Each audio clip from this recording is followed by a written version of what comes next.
প্রিয় বন্ধুরা আমার, সংগ্রামের ইতিহাস বড়ই লম্বা ইতিহাস। বাগমারা থেকে একটা মিছিল আছে, আমরা করতালি দিয়ে সেই মিছিলকে স্বাগত জানাই।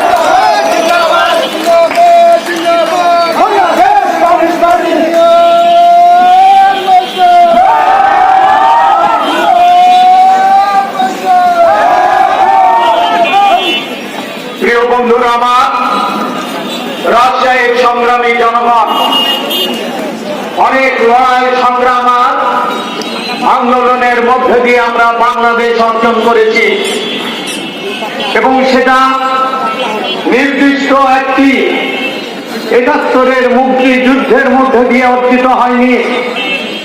এই লড়াই শুরু হয়েছিল ৫০ সালের জেল হত্যার মধ্যে দিয়ে। জেলে রাজনৈতিক নেতারা বন্দী ছিলেন। আমি একাধিকবার আমার বন্ধু, আমাদের পার্টির জেনারেল সেক্রেটারি রুহিন হোসেন প্রিন্সকে আমি বিভিন্ন জায়গায় সারাদিন আজকে বলতে শুনলাম, আপনাদের ফুল দেওয়া যে নুরুল সরকার, মুসলিম লীগের সরকার তখন আপনাদের ছবি গেছে তো দেশে দেখেন না, তার শাসন ভার তাদের ঘাড়ে ছিল মুসলিম লীগ সরকার। হ্যাঁ, তো আমি ১৯৪৭ সালে প্রথম প্রভাতে যে ফুল সদ্য ছবিগুলো কে তোলে ব্রিটিশ থেকে মুক্ত ছিল না আমার পাকিস্তান এবং ভারত, আমরা পাকিস্তানের অংশ হয়েছিলাম। তুলে দিয়েছি এখনো মুসলিম লীগের শাসন এবং মুসলিম লীগ একটি সাম্প্রদায়িক রাজনীতির ভিত্তিতে এই দেশের সামন্ত প্রভুদের স্বার্থ রক্ষার জন্য পূর্ব পাকিস্তানের শাসনভার গ্রহণ করেছিল।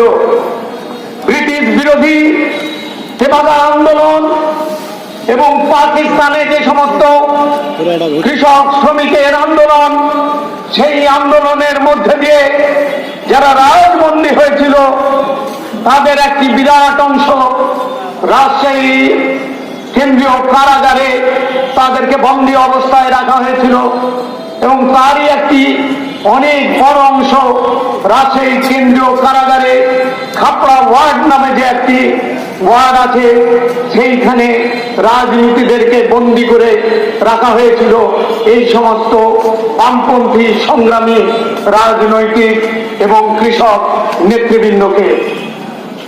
এবং পাকিস্তান, মুসলিম লীগ এই সমস্ত রাজবন্দীর তারা রাজবন্দী হিসাবে স্বীকৃতি তারা বাতিল করে দিয়েছিল। কেন বাতিল করে দিয়েছিল?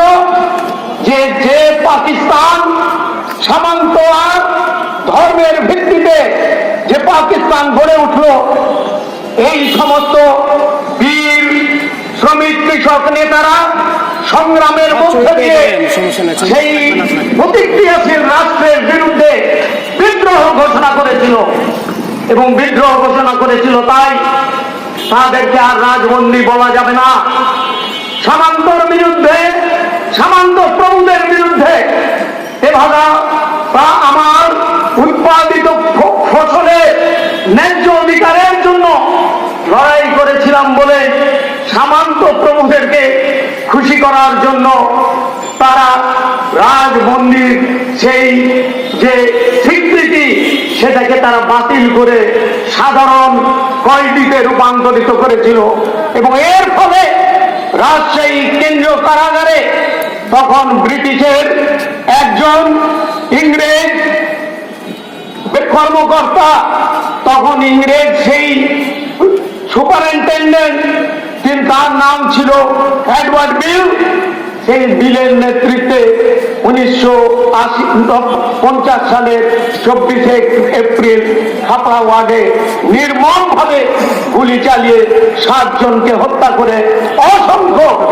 নেতা কর্মীকে সেদিন তারা আহত করেছিল। এটা বাঙালিদের বিরচিত ইতিহাস। সেই ইতিহাস হয়তো সেই ইতিহাসের পাতায় জায়গা পায়নি, কিন্তু সেই বিদ্রোহের মধ্যে দিয়ে বাঙালিরা জেগে উঠেছিল। পরবর্তীতে নানা ধরনের আন্দোলনের মধ্যে দিয়ে পাকিস্তান সাম্প্রদায়িকতার ভিত্তিতে যে সামন্ত স্বার্থের রাষ্ট্রটা গড়ে উঠেছিল, তার বাঙালি জাতির জাতীয়তাবোধ এবং বাঙালি জাতির আত্মনিয়ন্ত্রণের অধিকারের সংগ্রাম বিকশিত হতে হচ্ছিল। বাংলার ভাষা আন্দোলন, ৬২ শিক্ষা, ৬৬ আন্দোলন, ৬৯-এর গণ অভ্যুত্থান, ৭১-এর মুক্তিযুদ্ধের মধ্য দিয়ে আমরা স্বাধীন হয়েছিলাম এবং ৫০ সালে যে রক্তদান হয়ে দেওয়া হয়েছিল সেই শহীদি রক্ত তার একটা নির্দিষ্ট ঐতিহাসিক পরিণতির দিকে সেটা নিয়ে যাওয়া হয়েছিল।